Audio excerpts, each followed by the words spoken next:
Graça e paz, meus irmãos. Como é que vocês estão bom? Para mim é um privilégio poder estar aqui vivendo esses dias.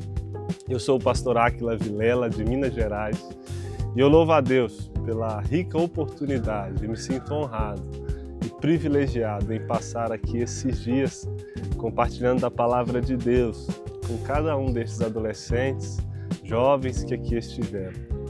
Eu quero compartilhar contigo um resumo muito breve daquilo que a palavra de Deus ministrou aos nossos corações. Nós começamos no sábado à noite falando "Tu, porém, mate a mosca". A galera deve ter batido palma aí e você não entendeu. Depois você pergunte a eles. Mas falamos sobre pequenas concessões que provocam grandes quedas em nossas vidas. Depois nós falamos sobre não nos amoldar ao esquema deste mundo. Tu, porém, não seja um molde deste mundo. Mas falamos de apresentar a nossa vida como um sacrifício vivo, santo e agradável ao Senhor. Esse é o nosso culto racional, um culto lógico, tendo em vista que fomos muito abençoados pelo Senhor. Então, diariamente, a palavra do Senhor nos confronta a nos apresentar a Ele em santidade, porque isso agrada ao Senhor. Logo depois, nós falamos sobre "Tu, porém, siga de perto", uma perspectiva da vida de Pedro, quando Jesus é levado preso, e o texto diz que ele seguia de longe.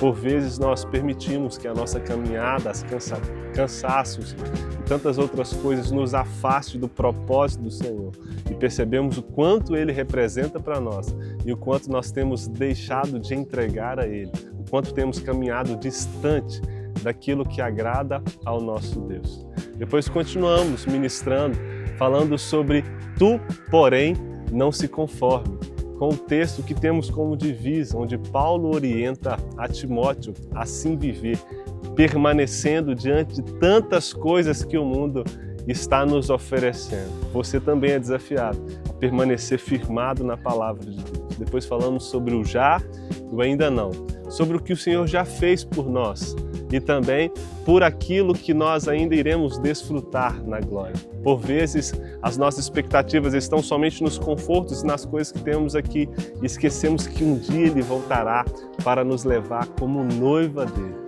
Então, nós precisamos entender que sim, tudo que o Senhor já fez por nós é uma bênção. Nós precisamos nos deliciar diante de uma festa que aqui foi toda preparada. Mas sim, existe ainda uma vida por vir. Então, por esta graça que nos alcançou, vivemos de maneira transformada para agradar ao nosso Deus. E hoje, pela graça de Deus, encerramos "Tu, porém, não volte o mesmo".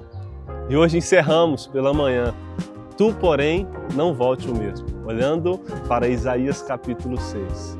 Ele se depara com o trono da terra desocupado, mas o trono celestial ocupado.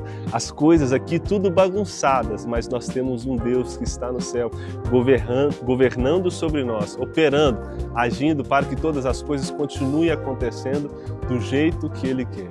Um Deus que sabe de todas as coisas, um Deus que está conosco em todos os lugares, um Deus que tem todo o poder. Esse é o Deus que nós servimos. É o Deus que ocupa o trono no céu, que governa as nossas vidas. Sobretudo, quando Isaías consegue enxergar Deus no seu alto e sublime trono, um Deus santo, ele percebe uma coisa.